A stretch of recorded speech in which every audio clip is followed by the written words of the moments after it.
all of us has drawn sceneries, a rising sun in between two mountains, a river and an island with a tree.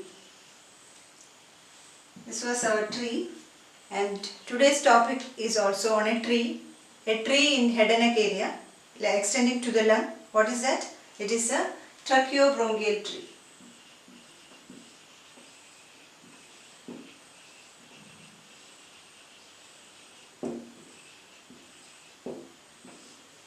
Very important one, both for clinicians and for theory purpose.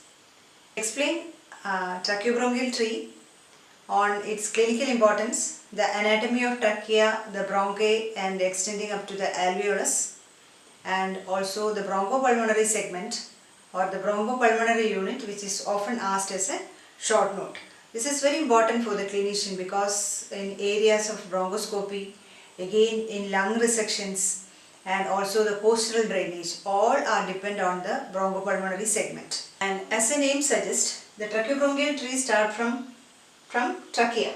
Okay, from continuation of the cricoid cartilage, the trachea, then this trachea divides into right and left main bronchus or the primary bronchus, and then it divides into secondary bronchus or the lobar bronchi, 3 on right side and 2 on left side, because the right lung has got 3 lobes and left lung has got 2 lobes. That is the secondary or the lobar, and again it divides into tertiary or the segmental bronchus.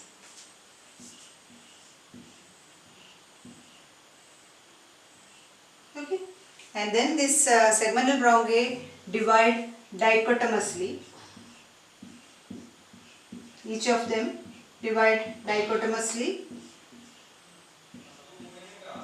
Each of them and go into alveolar duct, alveolar sac and the alveolus at the end of each. Okay. So see, it is like a tree. So that is why we call it as a tracheobronchial tree, right? So this is the reverse. This happens when the patient is in an inverted position or in Shirshasana. Okay, so the opposite thing happens. The trachea comes upward and the rest goes downwards. So now we can see the anatomy of trachea, bronchus and the bronchopulmonary segment. Explained under these headings. One is the development. The development of the tracheobronchial tree along with the larynx was described in a class on anatomy of larynx. So please go and revise that. Anatomy of larynx was already taken in 2 parts. Okay. Then anatomy of trachea. So this is a picture of tracheobronchial tree. And it starts from which part? What is this? This is the cricoid cartilage. Tracheal and the thyroid cartilage and cricoid cartilage. So this part up to this is the trachea, right? And this trachea extends from the lower border of cricoid cartilage, that is at the level of C6 vertebra, and it extends up to T4, the lower end of T4, that is in normal position. And in deep inspiration, this will go up to the T6. Okay. Inspiration, this can go downwards up to T6 vertebral level, right? And this T4 corresponds to second costal cartilage or the manubriosternal angle. So this is the level from C6 to the lower end of T4 or the upper end of T5, and it is around 10 to 11 centimeters in adult. So the length of trachea is 10 to 11 centimeter in adult, but in children it is smaller, and this bifurcation is more highly placed up to 10 to 12 years of age. So in children, this is trachea is soft, it is more deeply placed and divides at a higher level, right? So in adult, it starts from C6 up to the lower border of T4 vertebra, which corresponds to second costal cartilage or the manubriosternal angle. and you can see cartilaginous rings in the trachea, tracheal rings. You all seen, you might have seen during a tracheostomy. Usually we put a tracheostomy at the level of between second and fourth tracheal ring. It was already described in a class 1 tracheostomy. So actually there are around 16 to 20 tracheal rings. Okay. And while doing a bronchoscopy, you can see the tracheal rings as elevated or pushing into the lumen. With the usually they appear as pale or pale in color with a reddish or a pinkish mucosa in between. Okay, so there are around 16 to 20 tracheal rings, and usually in a cross section this is D-shaped. In a cross section the trachea ring is D-shaped with a cartilage only in the anterior and in the lateral part, and a fibrous membrane in the posterior part. So in the posterior part of trachea there is no cartilage. Okay, there is only fibrous tissue, and anteriorly and laterally you can see the cartilaginous ring. So that is regarding trachea. I said the length is 10 to 11 centimeter. It extends from C6 up to the lower border of T4, and it has got tracheal rings around 16 to 20 in number, and this transverse diameter is more than the anteroposterior diameter. Transverse is this one. Okay, from here to here, this is transverse, that is around 20 millimeters, and this anteroposterior is around 15 millimeters in adult, and this is the diameter. In male, it is roughly 24 to 26 millimeters, and in female, it is 22 to 24 millimeters. That is diameter, and this transverse length and anteroposterior diameter. Okay, so that is regarding trachea. And then this trachea, this tracheal cartilage, the first tracheal ring is continuous, or it is wider and it is continuous with that of the cricoid cartilage, and the lowermost tracheal ring is again it is much broader. I'll draw it here. The lower one, it is broader, and the lower border tapers as a triangular piece in between this cartilage, in between this bifurcation into right and left main bronchus. So that is why it is appearing as a keel. Okay, and keel of a boat. So that is called carina, right? Okay, so the cartilage of the lowermost tracheal ring, the lower border tapers like a triangle and forms a carina, and at that point this trachea divides into right and left main bronchus. So you can see this is a right main bronchus and this is a, so the right main bronchus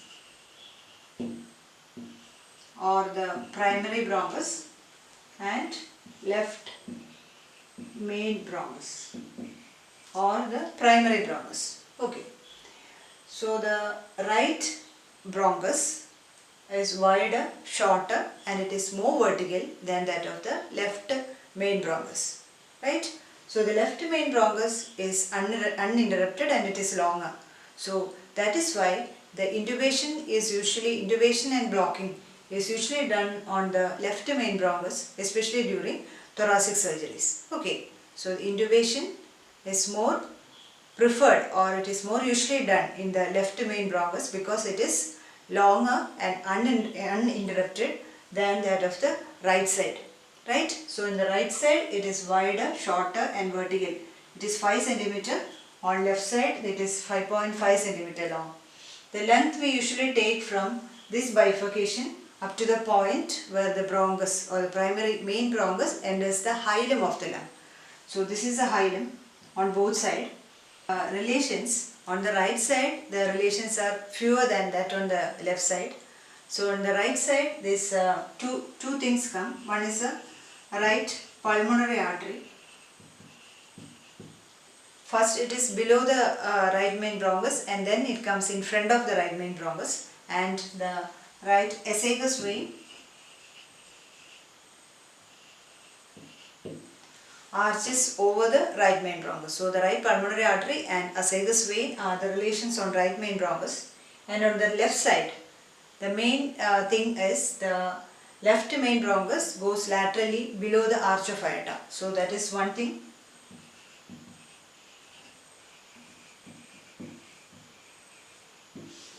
And this left main bronchus is anterior to three structures. What are they? One is esophagus, then thoracic duct, then the third one is descending aorta. Okay.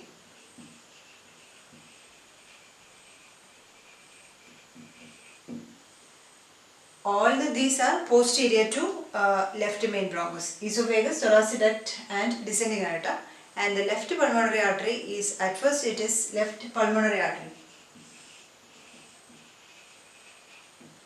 This left pulmonary artery is at first anterior to and then it is superior to left main bronchus. At first this left pulmonary artery is anterior to the left main bronchus, then it goes superior to the left main bronchus. So these are the relations. You have to remember that this right main bronchus is shorter, wider and more vertical. More vertical in the sense that it makes an angle of 25 to 30 degrees from the midline on the right side, and it is 45 degrees from the midline on the left side. That is, trachea is central, and at the point of division it is slightly turned to the right side. Okay, that is why the right main bronchus is more vertical at an angle of 25 to 30 degree than on the left side.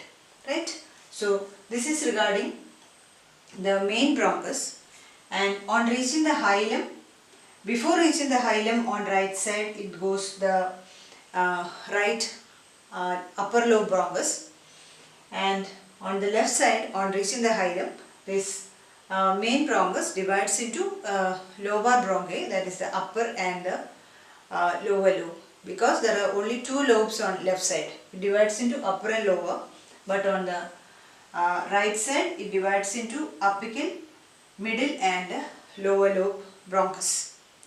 This is the division of secondary bronchus or the lobar bronchus. Okay, so the right side, the right main bronchi divided into three lobar bronchi or the secondary bronchi. Okay, because on the right side we have three lobes, so there are three lobar bronchi which go to upper lobe bronchus, middle lobe bronchus and lower lobe bronchus. Okay, so this name of the segmental bronchi or the secondary bronchi you have to remember, because each of them supplies a bronchopulmonary segment. So there are 10 bronchopulmonary segments on the right side and 9 bronchopulmonary segments on the left side. What is a bronchopulmonary segment? That I will tell you later. So on the right side, the right upper lobe bronchus, the number 1 is right upper lobe bronchus. It gives off from the lateral aspect of the right main bronchus before it reaches the hilum of the lung. So it is given off at a length of around 2.5 centimeters from the carina, and this is around 1 centimeter long, and it is given off before reaching the hilum of the lung, and it from the right lateral aspect of the right main bronchus. Okay, then it goes supralaterally, and there it divides into an apical, posterior and anterior segmental bronchus. Okay, so that is the tertiary level. This is primary and this is secondary and this is tertiary. Okay, so segmental bronchi. So this is upper lobe bronchus divided into 3 segmental bronchi. Okay, so that is the apical, posterior and anterior. So the apical segmental bronchi goes into the apical aspect. It supplies the apical aspect of the right upper lobe, and again it divides into an apical subsegmental and an anterior subsegmental. Even if you can't remember the name of subsegmental bronchi, you have to remember the segmental bronchi. This is very important. Okay. So the apical divide into an apical and anterior. Then the posterior segmental bronchus goes to the postero-inferior, runs in the postero-inferior direction, and there it divides into an anterior and lateral. It is not posterior and lateral, but it is anterior and lateral subsegmental bronchus. And again the rest of the upper lobe is supplied by the anterior segmental bronchi, which also goes in an antero-inferior direction, and it is divided into an anterior and a lateral subsegmental. Okay. And what about the middle lobe?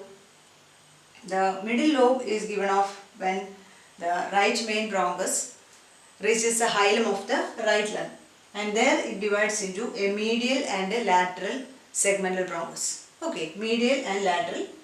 And the lower lobe, the right main bronchus continues downwards as the right lower lobe bronchus and divides into an apical, medial, basal. Remember in that way.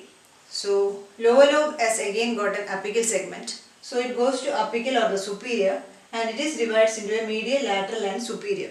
It is named a superior segmental, dividing into a superior, medial and lateral, then a medial basal, a lateral basal, an anterior basal and a posterior basal. Okay, so altogether there are 10 segmental bronchus and 10 bronchopulmonary segments. So there is, you can remember by the term A, P, A, L, M. Seed makes another L, P. So we can write it as A, palm, seed, makes another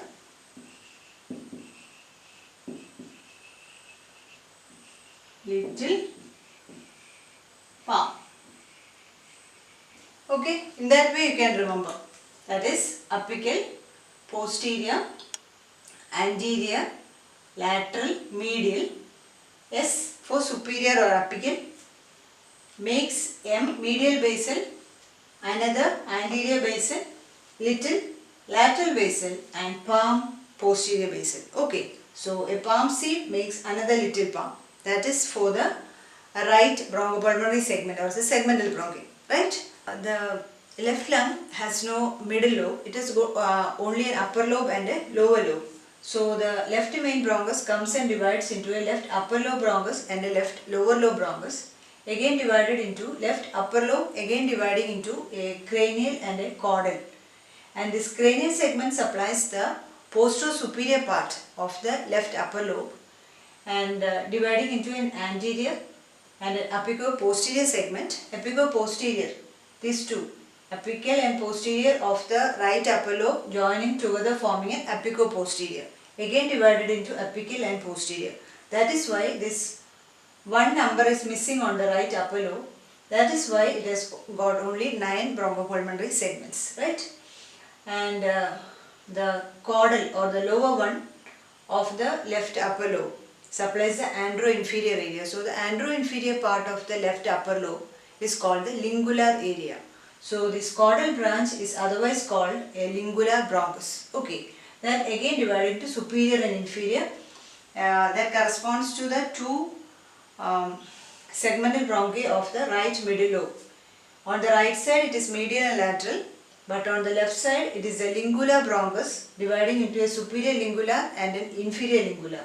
Okay, and again the left lower lobe, it is similar to that of the right lower lobe. It is again 5, that is apical or superior, then a medial basal, an anterior basal, lateral basal and a posterior basal. Okay, so altogether there are 9 segmental bronchus on the left side and 10 on the right side. Okay, pattern of arrangement of this right upper lobe bronchus, especially the apical branch of the right upper lobe, is almost always constant, but in exceptional cases there is one called a tracheal bronchus which comes directly from this and supplies this. Okay, that is the tracheal bronchus.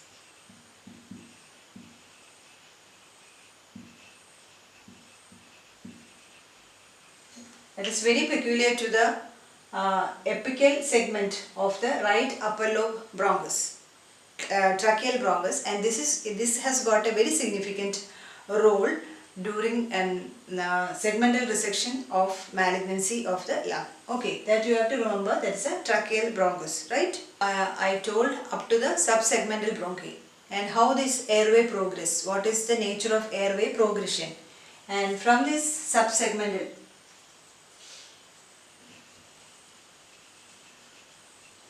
so trachea to primary bronchus, then to secondary or upper lobar bronchus, and then tertiary or the segmental bronchi, and then segmental bronchi comes into subsegmental, and then it goes into bronchioles. That is, bronchioles are airways of less than 1 millimeter in diameter. Okay, so I already told that trachea has got an anterior incomplete cartilaginous ring, that is on the anterior and lateral aspect, but the bronchus or the main bronchus has got a complete cartilaginous ring. Main bronchus and also up to the subsegmental bronchi has got a complete cartilaginous ring, but this bronchioles has no cartilaginous rings around them. Okay, tubules of less than 1 millimeter in diameter is called bronchiole, and they have got terminal bronchiole, and then comes the respiratory bronchiole, and from there comes the alveolar duct and ends in the alveolar sac or the alveoli. So that is how the airway progress from trachea up to the alveolus. This is one alveolus. There are so many alveolus like this, and this pores of Kahn and channels of Lambert connect two alveoli, these two. Like that, there are so many alveolar sac or alveolus are present, which are connected by pores of Kahn and channels of Lambert. This name you have to remember, and this is usually asked in MCQs. Another important point or important name you have to remember is a bronchopulmonary segment. That is the basic functional unit of the lung, and it is pyramidal in shape with the apex pointing towards the hilum of the lung.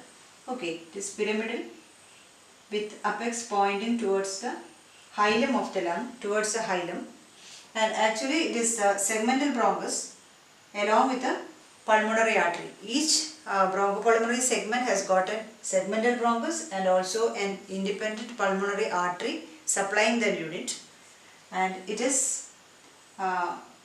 demarcated or separated from another bronchopulmonary segment by an interlobular septa, which is a connective tissue and it is connected to visceral pleura. Okay, and remember, a bronchopulmonary segment is not a brongovascular segment, as each bronchopulmonary segment has no individual venous system, and so many bronchopulmonary segments may be supplied by a single vein. So each bronchopulmonary segment has got only its own pulmonary artery and not a single pulmonary vein. That is important. And this there are 10 bronchopulmonary segments on right side and 9 on left side. And the importance comes when you go for an resection of the lung, and also chest radiography, and also in postural drainage. Each bronchopulmonary segment has got its own drainage position for drainage. That is important. And another thing is that in most of the cases, the infection will remain localized to single bronchopulmonary segment, and especially in a bronchopneumonia and also bronchiectasis and lung abscess. It is separately located in each bronchopulmonary segment, but these bronchopulmonary segments will spread from one bronchopulmonary segment to another in case of tuberculosis and also in malignancies of the lung. That is important. So bronchopulmonary segment, each unit is a basic functional unit, pyramidal in shape with apex directed towards the hilum of the lung, supplied by a specific segmental bronchus and also a separate pulmonary artery, and separated from another bronchopulmonary segment by connective tissue and connected with the or continuous with the visceral pleura, and it is in clinical significance is in postural drainage, then in chest, lung resection, and also in chest radiography. Structure of the tracheobronchial tree I have already explained. In the trachea, there are in the trachea it is D-shaped with cartilage present in anterior and lateral part, and posteriorly there is fibrous tissue along with trachealis muscle. It's a non-striated muscle called trachealis muscle, and in the inner side is lined by pseudostratified ciliated columnar epithelium with plenty of goblet cells. Okay, so there is mucosa, there is submucosa with connective tissue, there is a fibrous layer, and also the perichondrium and the cartilage, and also there is non-striated muscle which is called the trachealis muscle. That is in the trachea. On continuation, this bronchi, when you reach the bronchi, there is complete ring of cartilage, and when you reach the segmental or the secondary bronchi, there is also a complete ring of cartilage, but it is not so closely arranged. If you terminal bronchiole, that is bronchiole of less than 1 millimeter in diameter, there is no cartilage at all. But the mucosal lining is the same. That is ciliated columnar epithelium with plenty of goblet cells. Coming to the blood supply, the trachea is supplied by inferior thyroid artery,